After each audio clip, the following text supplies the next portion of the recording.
dude, you gotta check this out, man. I'm, Okay, you know, hold on. and I'm not intruding or anything. Am I? Just, you know, you're No, not. no, Okay, cool. no. I just woke up like 30 minutes ago. That's why. Okay, cool. Hey, me too, Uh, man. Actually, no, yeah. like 2 hours ago, two or 3 hours ago or something. But I'm tired though. Still. Dude, Ayam, read those fucking comments, man, and tell me what you think. Okay, I'm trying to look. Okay, hold on a second here.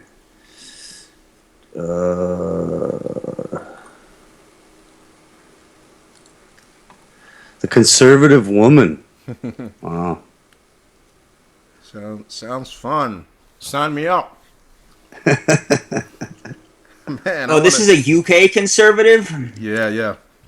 Oh, they're like American liberals. Oh, really? Well, from what she's talking, she sounds like a standard American conservative. Well, they're still traditional, like the Yeah. male-female dynamic. But I'm talking about politically speaking. Yeah, yeah. You know, like the Conservatives in Canada, the actual party's name is Progressive Conservative. Yep, yep. Dude, okay, so I'm flipping Hey, through. this guy Neil Linden, is that the dude I saw in a couple interviews recently? What's his name? It's Neil Linden. It says Neil Linden, author of No More Sex War. That sounds familiar. Because I saw a couple interviews with a dude, British dude, and I think his name was Neil, if I'm not mistaken. He did an interview for an American news station and a British one, and he was talking about basically. Dude, yeah, he has like a weird kind of accent. Like he talks a little bit weird. Am I correct? Or Yeah. yeah. That's him. Is that him commenting? I think that's who she's talking about right here. I'm not 100% sure. I'd have to track down those interviews again, but they were not. He's not MGTOW from what I understand. He's like more like I don't know, like a fixed marriage type of deal, you know? Yeah, I don't think he's MGTOW. I don't think he's ever claimed to be MGTOW, but Yeah. he did. He was basically kind of coming forward and saying, well, the reason why marriage is failing is because of feminism one, and just the laws and all that stuff. I mean, your basic rhetoric, right? Yeah. And he got one of the male hosts on the American channel kind of even threatened him. Oh yeah, they don't they don't like it, man. They don't No, like they it. don't. They hate it. Did you watch fucking Roosh go on Dr. Oz? I haven't seen it yet, but I heard about it. It's bad, man. It's fucking bad. Yeah, I was kind of scared to watch it actually after I heard. Well, like basically, I'll give you a brief synopsis. He goes on there. He's talking about obesity and how it's like a health scare or something, and how it's gonna end up decreasing life expectancy. Dr. Oz has a fucking aneurysm in response to this, and so he's bitching at Roosh for a little while, and then he gets these like giant like 4 like land whales to just berate the shit out of him, man. It's just one right after another. They just berated him, and they're like just operating off of pure emotion. They're like, you don't know what I eat. How dare you? Blah blah blah. You know, we're done. We're done. One of them actually said to him, "We're done," as though she was breaking up with all of mankind. You know, like it was really fucking funny to watch. She's like, "No, you don't understand. We're done." No, okay, you have to understand this. Oz was directly asked by Roosh if you had the choice between a 125-pound woman and a 300-pound woman, and everything else was the same, which one would you pick? And then Dr. Oz was like, I don't really look at things like that, okay? I love all people, okay, of all shapes and sizes. And then he berated Roosh about body acceptance. And then the commercial that comes on is Dr. Oz's weight loss product or a routine or something like that. Yeah. Oh, yeah. Oz conveniently dodged that question. But if you see his wife, she's slim. Oh, of course. He's not married to a fat woman for sure. Dude, let me know if you guys can I play this video? I'm going to play a video for you guys real quick. Okay. This is a clip from Vice News, and talks about the modern American marriage costing at least $23,000. Listen to this. I want to see if you guys pick up what I picked up. If I can get it to play, I'm going to play it on my phone. Let's move on now to our second topic right, and get a little more specific with marriage and divorce. Put up a number here that 28,858 is the average cost of a wedding in the United States, and that does not include the honeymoon. This is crazy. People spend an insane amount of money. Right. It's crazy. I know, it's about the same as a year of tuition at a private university in America right now in order to get married. There's, on one hand, it's crazy that our sort of obsession with the institution of marriage is really ambivalent. Because on one hand, we don't think marriage is necessary in order to have a good sort of relationship. On the other hand, we care a lot about marriage because we're fighting about who's allowed to get married, and people care a lot about their weddings. I have this friend who has this theory. She was saying, well, back in old times, it was really traumatic when a bride got married, that she would have sex for the first time in her life. She would move out of her parents' house for the first time in her life. Now we just traumatize these women by forcing them to get calligraphy and forcing them to plan a wedding and forcing them to go through, $30,000 worth of stress, basically. The data on this stuff, I mean, you're looking about your book about what makes people happy. Does this necessary? All right, guys, what do you think about that little clip? Well, I don't know, man. I just can't believe how people can take what's really happening right in front of their face and just ignore it. Well, I think the funniest part is that she neglects to mention that the $30,000, who is paying for that? Yeah. No, that's not the funniest part. The funniest part is that little girls have bridal fantasies at the age of 5, and it's something they don't even know who the man is going to be. All they're focused on is walking down the aisle with the music playing to their entrance, like it's a fucking WWF walk-in or something like that. And it's all they have in their mind, and it's fancy, and it's one of the most vain expressions that we can see. Like, she mentioned that women are becoming traumatized, that we're enforcing this trauma on women by getting them to marry. Do you see guys just voluntarily wanting to marry? I mean, it's usually almost always the woman that wants to marry first and then get out of the marriage first. It's their girlhood dreams, another thing, and finally, it wouldn't be $30,000 if they didn't want an extravagant wedding. If that's what's stressful, it's brought on by their own desires to have an extravaganza, a big celebratory event. It could be a wedding can be as cheap as a few $100s just to get licensed or go and elope in Vegas. It's only that stressful, like this feminist is saying, is because that is the amount that's required to satisfy their bridal fantasies. It's just amazing how they bring so much of this onto themselves, and it's all misdirection and deflection when the actual physical stress symptoms come about from what they want. Typical woman shit. Yeah. Well, it's just, how many men are thinking, I can't wait to go $30,000 in debt for this big giant wedding? Like, what man do you know is like excited about spending $30,000 on a wedding? I mean, that's a purely female phenomenon. Everybody knows it, but yet men have to be dragged by their fiancés to go and pick things for the wedding and the cake testing. Like, they have to be dragged kicking and screaming. They don't want to do it. They don't want these expensive weddings. Mostly. Well, when do men want to put on an uncomfortable suit and mingle with like half of the all of their in-laws, a bunch of relatives they probably don't even know, but have to be like on guard to impress, a bunch of female friends, a bunch of bouquet throwing? When do men enjoy this? I mean, I just don't know any men that think that that's an enjoyable activity, and yet it's being framed as though we want we want this, or we're like traumatizing women with this. I mean, it's just incredible the amount of cognitive dissonance. It's like pure doublethink.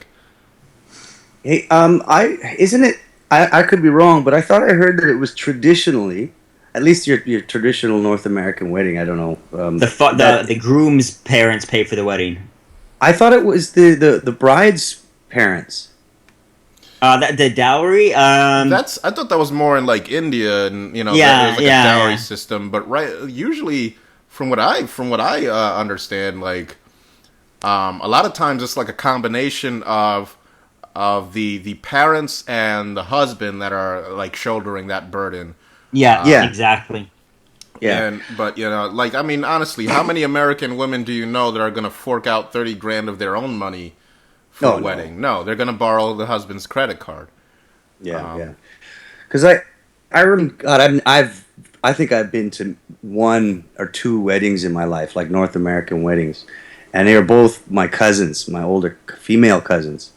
And I remember talking to my uncle when my oldest cousin got married, and I remember all I remember is him bitching about all the money he had to spend on it, right? Dude, imagine going $30,000 in debt, and that's the average average cost. So that means a couple of these guys are spending $100 grand on a wedding, and then, but I'll keep going. Well, then and then you have the cheapskates that are probably only spend like $5 grand, or I mean, I say cheapskates like as a joke, because frankly, I think you shouldn't spend 25 cents on a wedding, and I think you shouldn't be getting married, period. But yeah, I mean, it averages out to 30 grand. So there's a bunch of guys with deep pockets shelling out 100 grand for a wedding. Well, and they're excluding that weddings can be profitable too. You get a lot of wedding gifts depending on who's in your party, who's in the party that will be attending. True. So you can. I know that I know of weddings that have profited after paying everything back of the cost of the holding the event or the ceremony. They profited. It exceeded what they invested. True. That definitely could be the case. But I think in the overall sense, probably. I mean, and this is just me speaking. I have no evidence to back this up, but I'm assuming that the vast majority of weddings, when it's all said and done, you incur some debt, especially in America and the West. That's just my guess. I mean, you probably a lot of like wealthy, business savvy people that know how to spend money and how to invest money will figure out a way to like make it an investment eventually. But I think your average Joe, he's just racking up credit card debt, I think. Yeah, no, that's probably true. Isn't it also traditional for weddings that like the guests give gifts, right? They don't actually give cash; they give gifts. Yeah, they give gifts. They give both. Okay. They give gifts and cash, and the wedding party usually goes and like returns most of the gifts, from what I understand. Yeah, right, to get the money back. Yeah.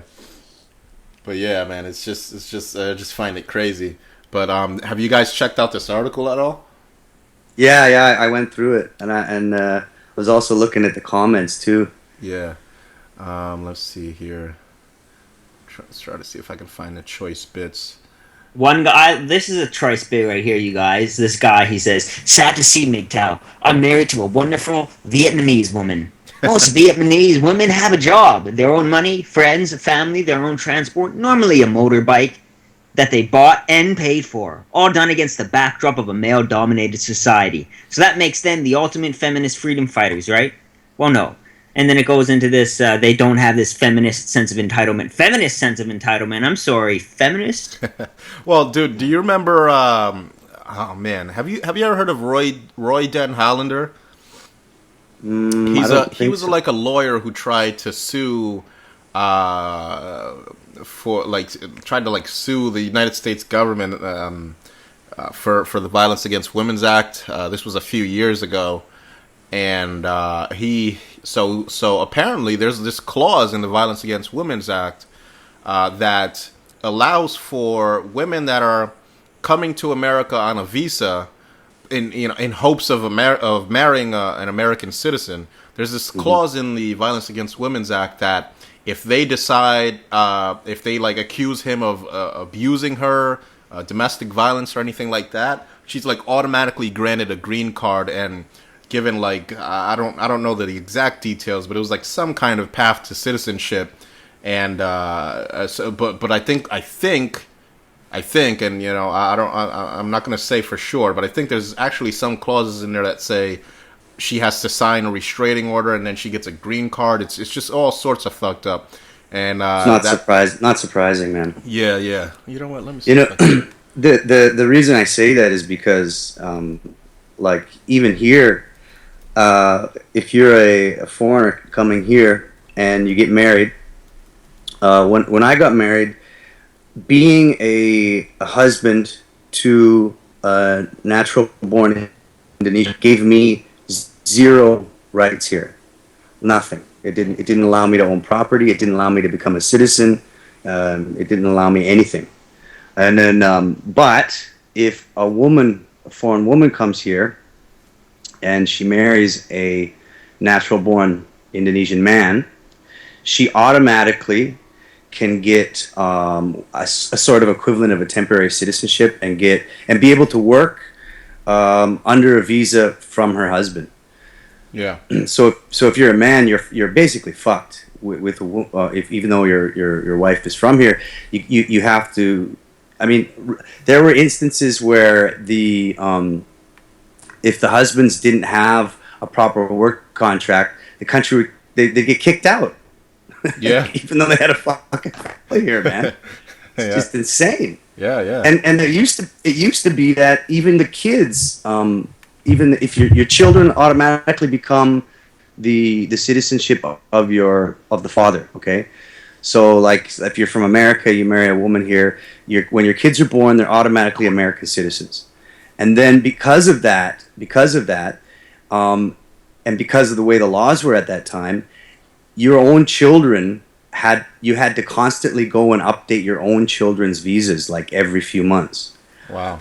And it was really bad. They've changed the laws now, but it's still, even for a man, you have very little advantage, whereas a woman, you have every advantage.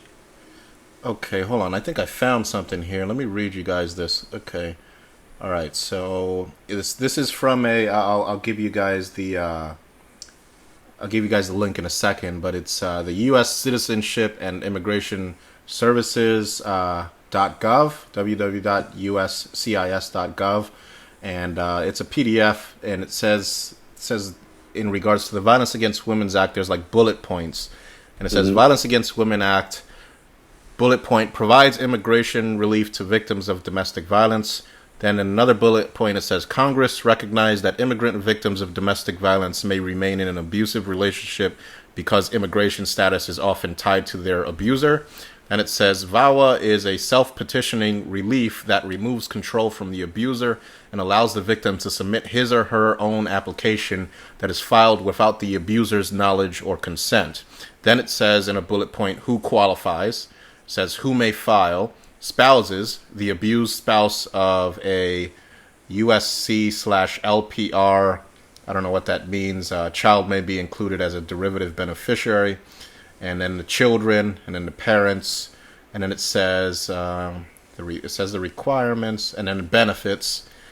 Benefit changes to the abuser's immigration status after filing a self-petition will not adversely affect victim's self-petition.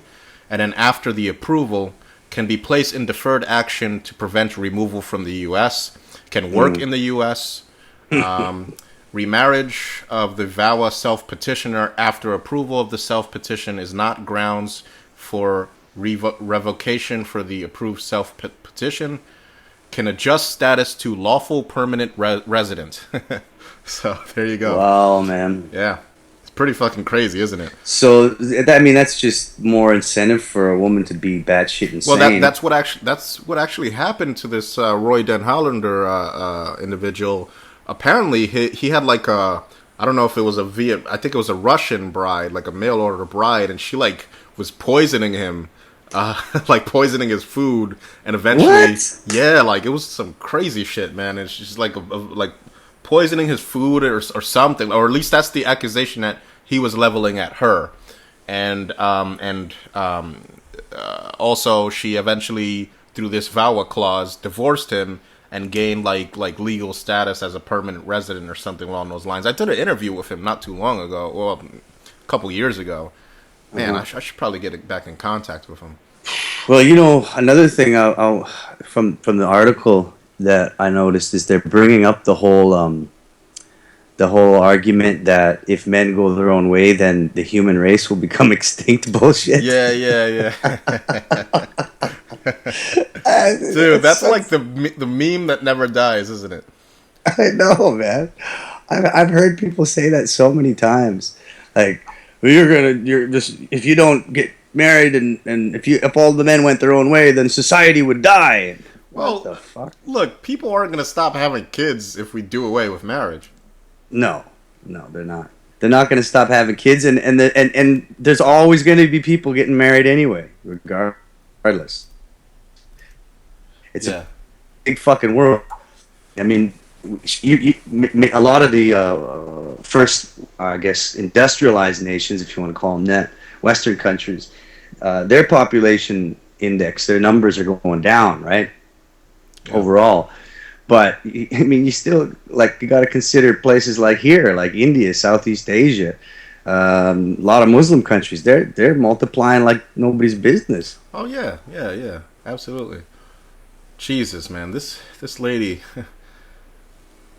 So I'm reading this article, and she says, sailing between the Scylla of feminism and the Charybdis, I guess that's like a ancient Greek monster of the MGTOW. Yeah, that's from the Odyssey, man. Yeah, okay. What was that, by the way? What kind of monster was that? It was one of the last these two beasts that they had to pass by in their boat on their way back to Ithaca. Yeah. Well, I don't know. It's been described different ways, but I think Charybdis is like this giant sea monster that swallows ships or something like that. Yeah. But here she is. She goes on. She says, the men who choose to go their own way, either as part of a movement or by rationally rejecting marriage and monogamy because it has cost their fathers and brothers dearly, may be acting wisely. But when it comes to the long-term survival of human society, to the question of how to preserve the civilization which their forefathers and foremothers created long before feminism, theirs is not a realistic plan. It's a social death wish. and of course, you know, going back to what it was before, is a feasible plan? Bullshit. Dude, Ayam, can you hear me? Hey, it looks like he's connecting. Oh, okay. Yeah, sorry, I was checking out my pork chops. Oh, okay, yeah. Oh, yeah. Guess you're hungry over there, huh? I'm hungry, man. Yeah. If I don't eat, you know, I don't know about you, but my stomach gets mad at me. It's really the best way I could put it. Yeah, dude. When I get hunger pains. I get like straight up dizzy when. Yeah, man. Like I've always had a problem. Well, I don't know if it's a problem, but you know, when I get hungry or like if I don't know if it's some sort of you know, I need like sugar or something. Probably not sugar, but you know, I just like I've always I just. Ayam, can you hear us? I think you got cut off there. Yeah, I did. I got cut off. I'm back. Yeah. So, what do you guys think about this? The social death wish. Did you guys hear that? Yeah, social death wish, man. That's the thing. It's that I hear that argument come up a lot, man. Well, there's a lot of like the comments. They're just fucking beautiful, man. Have you guys read these things? Holy shit! I love them. Yeah. Great. A lot of these articles that come up, I've noticed recently, are getting inundated by men just basically saying "fuck you." Dude, it's like non-stop here, and it's like 300 comments deep at this point. Yeah. No, but I've noticed that trend increasingly more over the last year. Yeah. It would be like every third comment would be a male on one of these types of articles, and then every second, and then now 9 out of 10 of these comments are male. Well, listen to this. This is from The Prisoner. I think he's on goingyourownway.com. He's saying, yes, we hear women yelling out all the time, where have all the good men gone? Yet when they see one, they take advantage of him. Once the nice guy has been cheated on a few times or lost his family and income due to divorce, that nice guy will shy away from women. And then he says, now, of course, not all women are like this, debatable, but some women can be very loving wives. However, the trouble is that we don't know who you are. And then he goes on, blah, blah, blah. And then he says, you say that you want to change things now, make marriage safe and rewarding for us men. Well, guess what? We really don't care anymore, and we damn sure don't care about you. I mean, it's like this is it, like over and over and over again. Like it's like nonstop. I'm loving it. Yeah. Oh man. And then, and then there's the occasional mangina chiming in, and it's like, oh, I'm glad, or I'm sad to see MGTOW. Yeah, how sad, you know. Well, and here another guy says, women have openly celebrated things like he says, society we live in hates men, masculinity, and anything vaguely male. Yeah. So I mean, and that pretty much sums it up there. Like it's open hatred towards men and masculinity. Well, like I think that it's, you know, a lot of men are starting to see that, like, sometimes it's not even hatred. Sometimes it's something even worse. It's just like disconnected, kind of aloof entitlement to thinking that they can use men and abuse men. And, right. In a lot of respects, that's even worse. Yeah, yeah, for sure. And I guess that can be seen by men as hatred, even though you're right, it's not like some kind of intended focused hatred. It's just a oblivious privilege that they have. Yeah. Sometimes that's even worse. Like, you ever been around somebody that is like ridiculously negligent in a way that can like actually hurt people, and you end up getting mad at them because they're so damn negligent, and they don't really know what they're doing, but they're just like they're just negligent to a point where it's just like, holy shit, man, you gotta be cognizant of you know, like, this is ridiculous. Yeah, I love this, man. It's just great. Hey, hold on a second. I'll be right back. All right. Yeah. Barbarossa. Yeah. Men are to blame for the high divorce rate among America's poor. Low-income women want a partner who can help pay the bills and support the family. Too few men are measuring up. But the thing is, if they're low income, that means both of them are low income. That means they measure up to about the same income. Yeah. So what that's saying is, you know, hypergamy. Yeah. Oh, of course. Yeah. And this article was written from a person who was a former TV producer turned stay-at-home mom. So Okay. stay-at-home mom, she ain't measuring up with the bills. She's a stay-at-home mom. How can she? Dude, look at this one. Just a simple, straightforward. People are starting to get afraid at MGTOW. Good. And then right under that, because MGTOW has become visible, it is society's price of the evil of feminism. And there's like Barbarossa.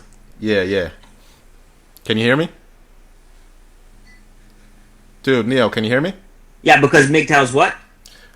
Because MGTOW has become visible. It is society's price of the evil of feminism. And of course, this, you know, it's a lot deeper than that, but it's good. I mean, this is like, I don't know where the hell all these MGTOW are coming from. I guess you told me that, what's this MGTOW's name? Raging Golden Eagle made a video about this, but like, do you think that many people from that video are coming over to this? Oh, I don't know if it was that article. Quite a few articles have come out in the last week, but Yeah. like there are more and more articles are coming out about this phenomenon every week. But there were already comments in the comment section of the article he was talking about anyway. So, Well, look at this. Tell you what, you go be a feminist all you want. I'm a MGTOW, so I will never be around you anyway. Oh, guess what that means? I have solved a lot of your problems as a feminist. No more catcalls are staring at you. Why? Because you have nothing to offer us. No more date rape. Why? Because we don't date you anymore. No more domestic violence. Why? Because we won't be living with you. I love this shit. No more worries about alimony and child support. Why? Because we won't marry you or have kids with you. I love it. did you watch that battle I sent you? Shit, I only watched a little bit of it. It was like Disaster and who else? It was Cassidy. Oh, really? Who won? You know, I think they did judges, but they didn't talk about it in the battle. But apparently Cassidy won if it was judged. I heard that, but it's still disputed in the community. But was it fun? I didn't see the whole. I only saw like not even like a minute of it. I mean, what like was it good or? So can you hear? Okay, well, let me give you the backstory to this. They were talking about this month, 2014, near the endish, kind of. No, October, September, I can't remember. Anyways, they first battled on stage at this big event that this billionaire is putting in because he's dipping into battle rap now because it's starting to be an emerging economy. Yeah. Or industry, I should say, sorry. Yeah. And they did like one round, but like a fight happened or something, and then the event ended. And then the next day they met up in I guess that's like like a garage, like a parking garage, and they battled there. It wasn't that bad. Yeah. Ayam, do you listen to hip hop at all or no? Me? Yeah. A little bit. Yeah. Not too much. Yeah. But I don't know. Shit, I think he cut out again. Neil, can you hear me? Yeah, man. Did you see the show Total Slaughter? No, never heard of it. It was it on BET or just the internet? I can't remember, but I saw it on YouTube. So it was Slaughterhouse put on. They like judged this Ultimate reality show, but for battle rap. It's like UFC, but like Ultimate Fighter. They all stayed in the house. Okay. And nice. it was pretty cool. And then they had a big event at Madison Square Garden. Hollow to Dawn. You probably don't know him. Well, but he battled Joe Budden. Dude, I wonder, man, have you ever seen this like new trend or whatever to try to like portray rappers as like misogynists? It's like a lot of like white feminists that like try to talk about how rap is full of misogyny or some shit like that. That's not really that new. Eminem always. Yeah, it's been going on for a while. Yeah, actually, you're right. Yeah, Bar. It's funny that you mentioned that because like for a while now I've been hoping to myself like I hope I watch a battle one day and a battle rapper makes some kind of feminist joke or something like that. And then two battles from the same event like in the last it was in February I think, but the videos have just come out. One guy said this pussy's life's action because he's like trying to say he's like a fake gangster. Yeah. He's like this pussy's life's actionless, like a women's rights activist, like saying women's rights activists pussies aren't active because they don't have sex. Oh, that's funny. Yeah. But no, actually, it's funny because the leader of that organization, his name's Organic. He lives in Toronto. He was getting like I guess troll's not really the right word, but yeah, he was getting trolled by this feminist on Twitter like years and years ago for posts he would make and everything. And is obviously he owns the Battle Rap League, right? So. Nice. Well, you know they're constantly looking for new trends or whatever to hop on. I wonder. I mean, so now we see that the conservatives are kind of were on their radar or whatever. We saw this with the Sexodus article. And now this as well. But when are the feminists? I think the feminists have kind of just they don't see us. Hey man, I'm gonna send you this link. MGTOW guy. He's kind of new. His name is MGTOW Teacher. And I thought because remember I was talking about earlier about the what I was thinking about boys and girls growing up and especially middle school. Yeah, we gotta talk about that. I got a couple people. I got a couple people interested in that. Like one's this like geneticist, and another's like a both of them teach. You know. Oh, nice. Nice. So yeah, maybe we can get them involved or whatever. Okay. Yeah. Anyway, I just thought I'd show you this guy's page. MGTOW Teacher, huh? Yeah. Apparently he's about to retire, so I mean, yeah, he's been doing it a long time. Nice. But like he's an actual teacher, or yeah, man. Oh, okay, nice. He's an actual teacher. Maybe we should get him. To talk with us. Hey, you know who's interested? Oh, yeah. Sorry. Go ahead. I am. Oh no, I was just gonna say I'm gonna try and message him and just reach out to him and see what he says. Yeah. You know who would be good for a MGTOW conversation? I don't know. He's a teacher too. He's a professor in Montreal University. Gad Saad, I think. And he wrote I think it's a book where he teaches a course on how evolutionary psychology and biology it relates to marketing. How so? You know, like so marketing, purchasing trends, how they sell things, like hip hop music. He analyzes a lot, and he likes to analyze music videos of rap songs because political correctness gets thrown out the door. And he also said the thing that gets mentioned by rappers the most aren't chains or money, but vehicles, nice cars. And I think like an Aston Martin or something was like one of the most mentioned cars, but that's like the most mentioned thing. You know, material, because you know males rappers are peacocks, right? In that way, I mean, it's really interesting that rap, like hip hop, has kind of like enjoyed this. Flourishing industry. Well, I think that feminists really are afraid to touch them. It's a lot like kind of like how feminists, like for example, occasionally touch on the topic of like Islam and like ISIS or whatever, and how they pretty much like have like sex slaves and shit like that. Occasionally they touch on that when it's really bad, but they're like also a little bit reluctant to like criticize like Islam sometimes, right?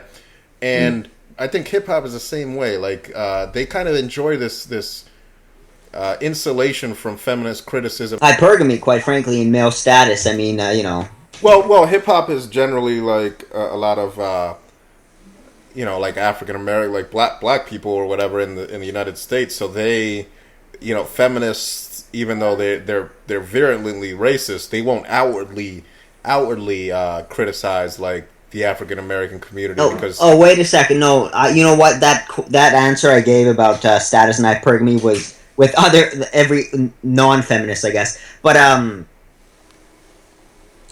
yeah, but to that point, you're absolutely right. I'm sorry, I got confused about something. But it's funny that you say that because I can't think of hip hop artists in the '90s getting any grief from feminists. But Eminem, who's a white, the first major white rapper, he had activists outside of his concert trying to shut it down all the time, from gay rights activists to women's rights activists. Dick Cheney's wife got on his case, and and what's funny? She was a closet fan. Yeah, but that must have infuriated Dick Cheney. But yeah, it's funny. Like look for example, like there's a rapper. His name is Big L, and he had all sorts of like lyrics like about like beating his girlfriends and stuff like that, but never mentioned by the feminists, right? But then Eminem says like well, in the beginning he was kind of like on this kind of like making fun of like Britney Spears type of shit, right? But then later on he kind of progressed to like a more serious rapper. But yeah, feminists. They really went after Eminem pretty hard for a while there. Well, Eminem's well. Okay, let me address a couple of things with that. And it's funny too because Big Pun pistol whipped his wife, and no word from them. But Eminem's always been a serious rapper. I think when he had that little phase, I don't know what you would call it, but it was like a. He was like making fun of like Backstreet Boys and stuff like that. Like, yeah, but it depends. Like those were his. A lot of those songs were his singles. I mean, we can take a look at Rock Bottom, for instance. That was on the Slim Shady EP and the LP. So from his underground record, I think they remixed it with Dr. Dre. And then there was like As the World Spins. I think like he was mostly pretty sarcastic and a lot in his first album. And in the Marshall Mathers LP was a lot more serious. I mean, you had The Way I Am, for instance, and then the Marshall... What was it called? Marshall Mathers. I'm just Marshall Mathers. Anyways, but... and then by his third album, he started talking about politics more, and then... He recorded that, but you're right. There was a progression, though. Well, let me ask you this, and this is something you can talk about with us because let me just give you a little bit of the backstory, right? So, it's weird, Neil, that you bring that up because I think that at one point he was getting a lot of criticism from feminists for just kind of like minor stuff. Like, I remember there was the controversy with, like, Elton John. They accused him of, like, homophobia and stuff like that. And little things like that here and there. But then if you look at his later career... hold on, let me close those windows because that dog is, like, really loud. All right, sorry, guys. Can you hear me?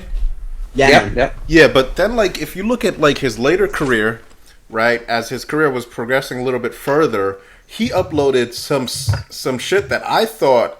feminists would have had like a freaking stroke listening to, and what I'm talking about, as you know, there's a song Kim, right? And Ayam, this is a song about you're familiar. I mean, I know you said you don't really listen to a lot of hip hop, but you know who Eminem is, or oh yeah, okay, of course, yeah. All right, so there's the song Kim, right? And this is a song where Eminem I guess in reaction to his finding out that his wife, who was a real person, his girlfriend at the time, Kim, had cheated on or something, betrayed him in some way, and he recorded a song where he literally is arguing with her the whole time, and the song culminates in him like killing her, slicing her throat, and burying her.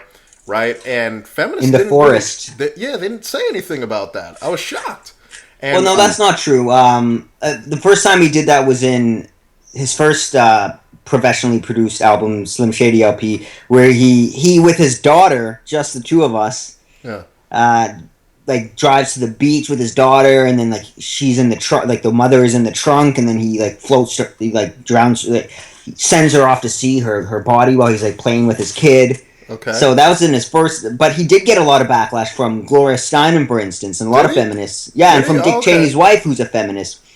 In fact, in a recent freestyle he released on his Vivo channel, he talked about fingering Gloria Steinem like she's in a lineup. That's funny. But I don't know. I mean, I guess I was misinformed then. But like, was there like a big, huge backlash, or for example, look at... yeah. Okay, all right. So look at like people like Bill Cosby. Like, there's like a huge backlash against him.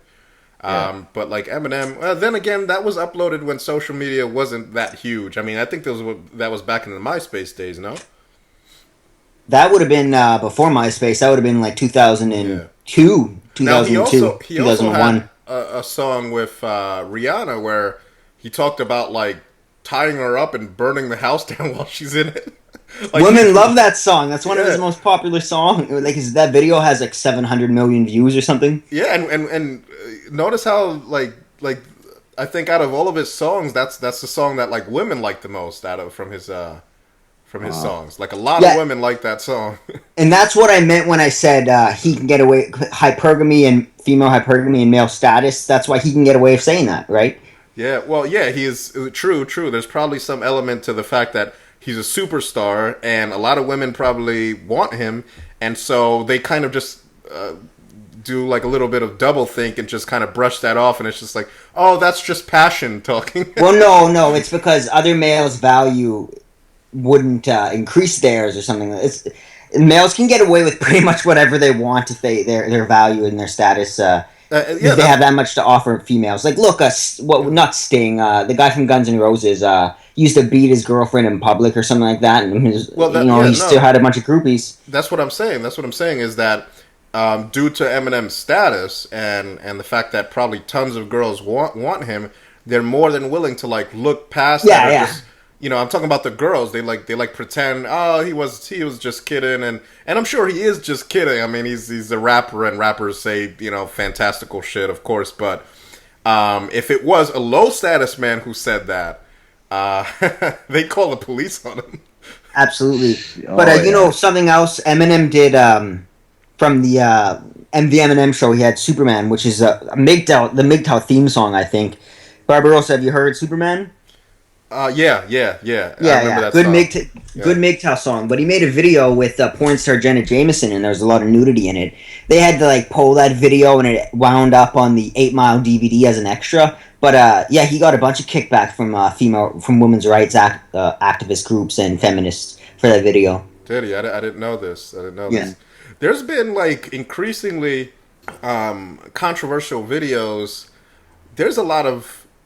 I love... have you guys ever seen Smack My Bitch Up by Prodigy's very famous... Please tell me you guys have seen this video. I have. How does the chorus go to that song? It's just Smack My Bitch Up over and over and over again. But listen to this, dude. Oh, man. So you guys haven't seen this video? No, I mean, I may have. Shit, man. Right now, I don't know if I should fucking ruin it for you. Fuck.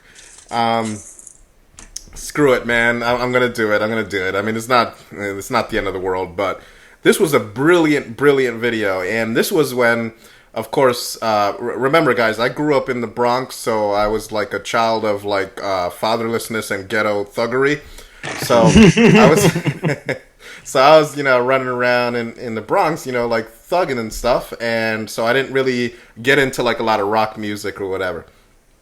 So, but this was like when they were doing a lot of rock music on MTV, and the only real rap on MTV was like Yo MTV Raps, if you guys remember that. Then they uploaded this video, right? And this video was by again this band called Prodigy, and they had a video where it's a first person view, right? So you can't see the person, but this person goes on an adventure. It starts out with the person waking up, and they go and it's nighttime. They go on this adventure. They get all coked up and boozed up and drugged up, and they even shoot some heroin up. Then they go out for a party or whatever. She gets into this like techno club, or the person gets into this techno club and starts just smacking a bitch around, like smacks this bitch around, right? Like violence against women, driving drunk, vandalism, all this crazy shit. It's just a crazy night out from a first person view, and the whole time you're assuming it's a guy, right? And eventually it gets to the point where it goes into a strip club. A person has sex with a stripper. She's butt naked. They had to like cut that out of the MTV version, of course. And at the end of the video, and only at the end of the video, do you see that the camera turns back on the person, and it was a girl the whole time, you know? And that like caused like a yeah, it was fucking crazy, man. I'm telling you, you gotta watch this video. It's great. Yeah. Okay. And like, you know, that was like, ever since then, I just saw like increasingly more controversial videos or whatever. And I'm not talking about controversial like Lady Gaga controversial. That's just kind of stupid and pop music and stuff.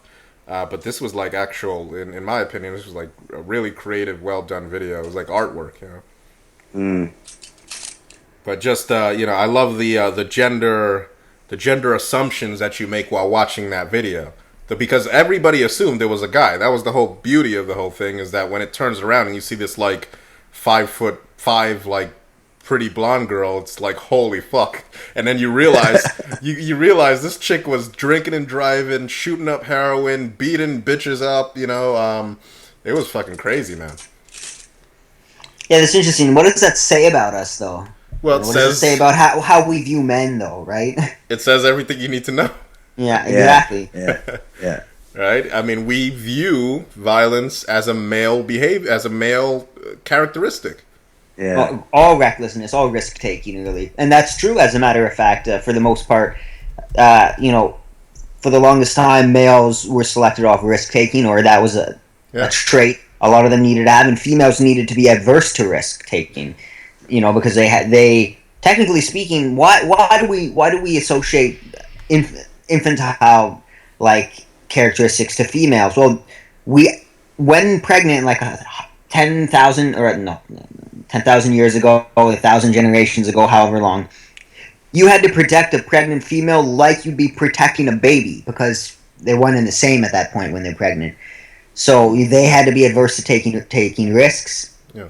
And you know, we see how this manifests now in a lot of consequential ways for especially men, obviously. But you know, this affects females in not in like a painful way like with men, but it stagnates them almost, and we see this. Yeah. We see what, you know, I would rather, and I think, Bar, we've talked about this before, I would rather be a male and overcome all of these things and be able to, you know, develop self-reliance and all these great characteristics that, you know, are more, you know, well, you know look, it's, I'd much rather, what's the phrase?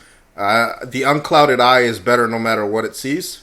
Right, I would much rather see reality, or as close to reality as I can manage, and endure hardship than to instead kind of be in this feeble safety for my entire existence. Right, I don't. Exactly.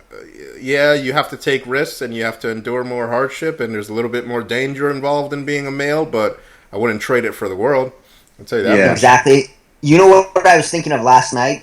I was reflecting on, because you know I watch battle rap a lot, and I'm like, a lot of them lie about everything, about all this stuff they do, right? But and I'm thinking, like, you know, I wonder what it would be like for like a man, to go through his life without getting into a fight or something like that? Like, would you be more hesitant to standing up to other men when they try to down talk you? Would you be you know what I mean? Like, would you just let that's people like roll kind over? of like what's like behind this man, how would I even describe this crop of new men, and I hate to sound like no, this, you're right. You're right. it's like these kind of like hipster-ish.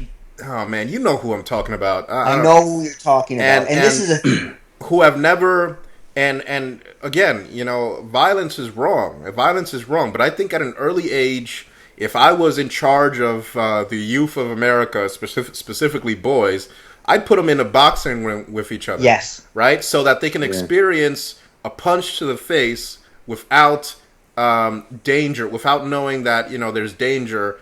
Like, instead of experiencing a punch to the face in, like, on the streets or whatever, I would rather put them in somewhere where they know that at the end of this fight, this physical fight, they're going to shake hands, everything's going to be okay, and you're going to be friends, right?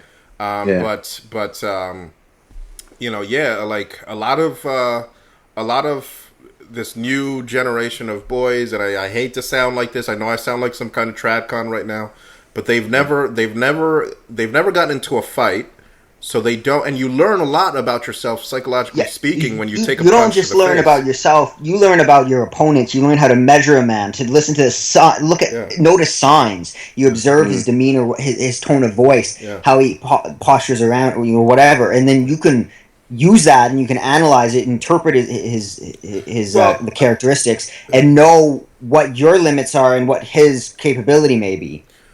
Yeah. Well, you do know. Go ahead, Ayam. Go ahead. Oh shit! What happened? Hello? Can you hear me? Okay. Yeah. We cut out for a second. Yam, you were going to say something? Yeah. I was just going to say that when I was growing up, whenever violence happened between different men, whether they had a disagreement or whatever the fuck it might have been, even in that case, whether it be on the street or at a party, in the end, both people kind of just shook hands anyway. Yeah. Yeah. Well, there's something to be learned there, right? You start, because look, let's face it, men live in this dominance hierarchy, and that's never going to change. So as a man, and of course, we're all dedicated to like helping men here, and we're all trying to like help men understand themselves and not beat each other over the head. But that doesn't change the reality of the situation, is that men, evolutionarily speaking, evolved to compete with each other, and so sometimes at a certain point that's not going to be able to be repressed, and I think boys need to learn how to defend themselves from that, even though those attacks are sometimes going to be coming from other men. Again, as you guys all know, it's not just women that see men as disposable. A lot of men see men as disposable. And a lot of men love to single out weakness in other men and attack it viciously sometimes.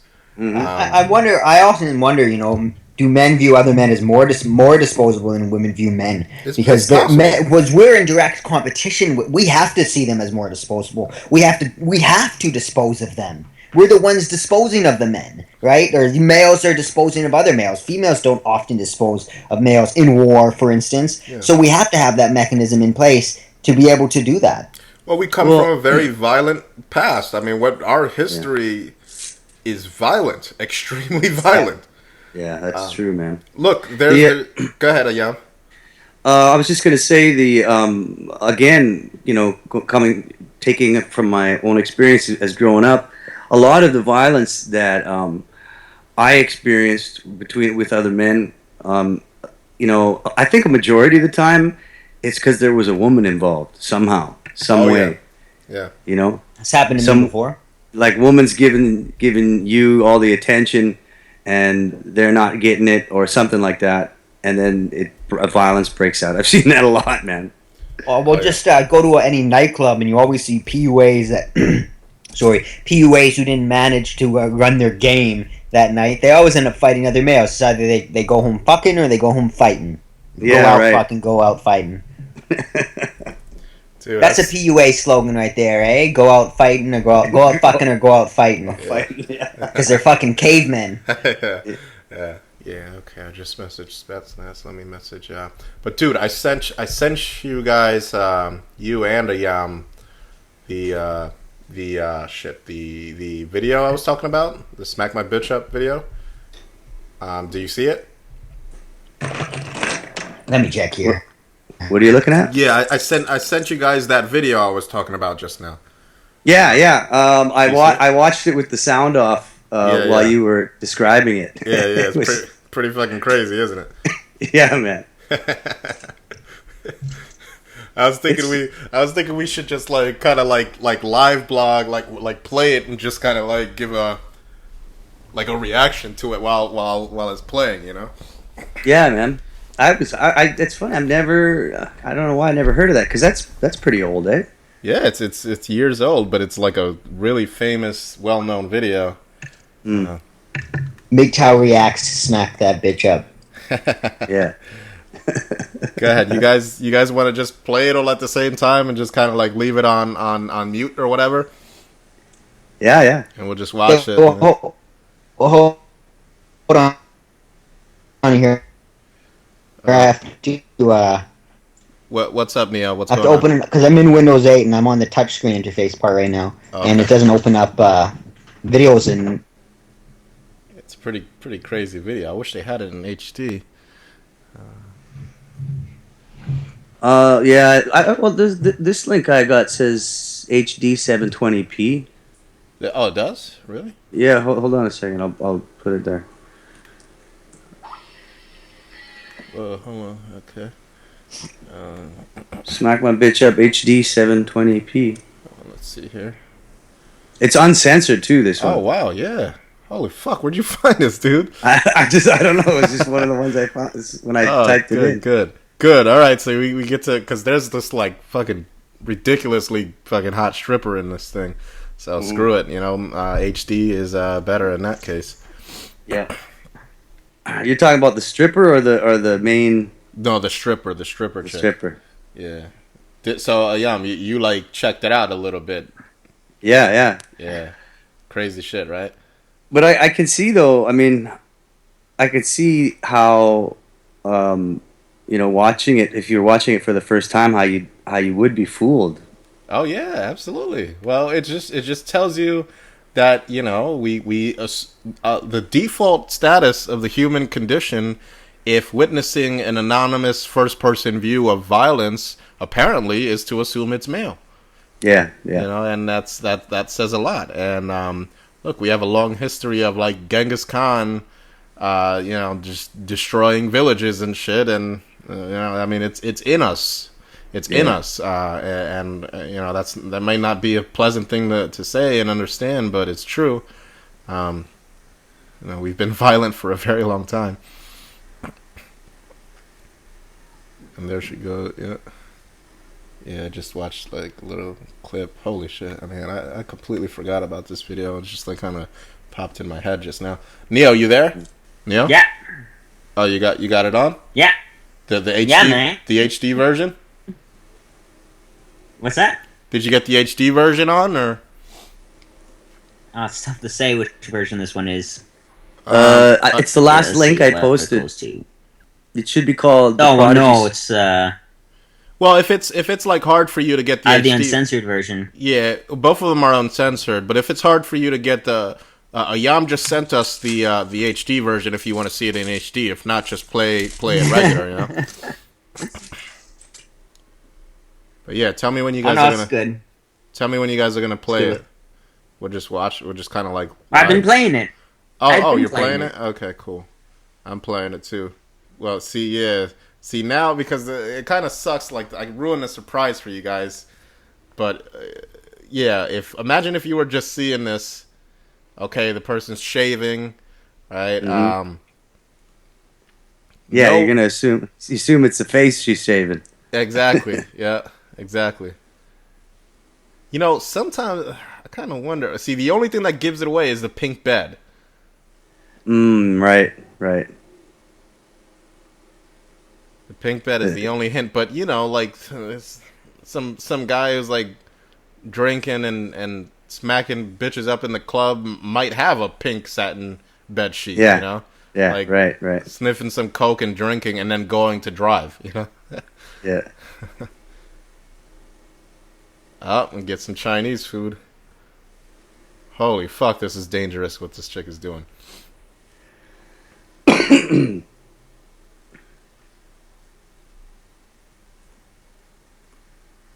Neo, what part are you at right now?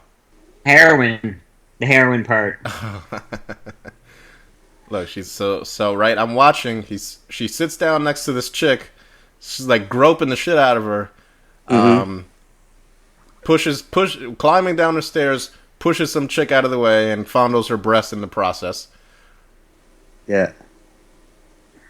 Just wasted, eh? Yeah, fighting, hitting people with chairs, choking a man, kicking him on. Oh, she grabs the turntables at the club, slams him on the ground. Good job. Fuck, man. Holy shit. Yeah. I mean, this never happens without spending a night in jail if you're a man.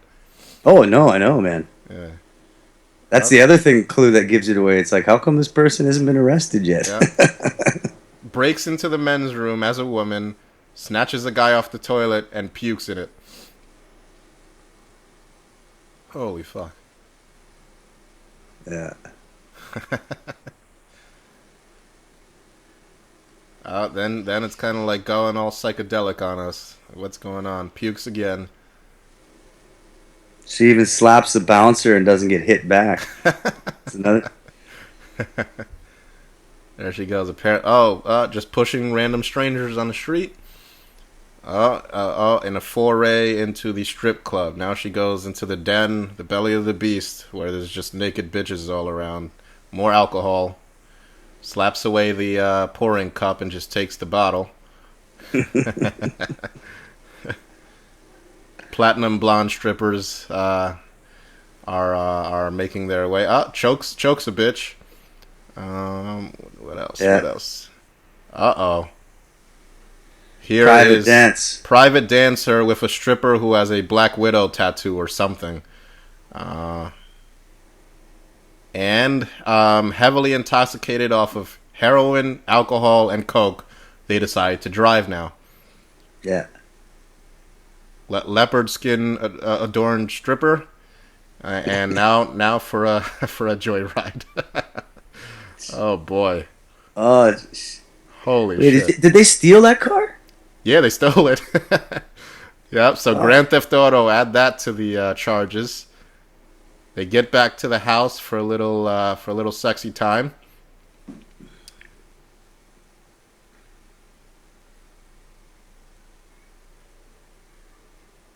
Not bad.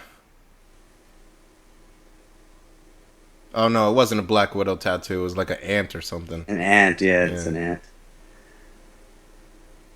And then finally, camera pans away, and it's like some petite blonde. Yeah, in the mirror, you can see her in the mirror. Yeah. Isn't that a great video? Yeah, that's amazing. Yeah. I'm just so surprised I hadn't seen it before. Oh yeah, it's a really famous video. Like it's ginned up all sorts of controversy. They got it censored, and of course that just popularized it further. Yeah. Neo, did you finish it? Yeah, man. You know, it was a dirty ass video. Yeah, it's dirty. Yeah, oh, yeah. Dirty. Well, it adds character, I guess. So it got censored because of the nudity, right? The nudity and the heroin. That particular, right. That in particular, they really, really didn't like. Okay. And I frankly kind of understand, but I'm anti-censorship 100%. So it's just, but of course, if you like glamorize heroin use, well, I don't know if it's glamorizing it, but even show it, yeah, like that's a big no-no.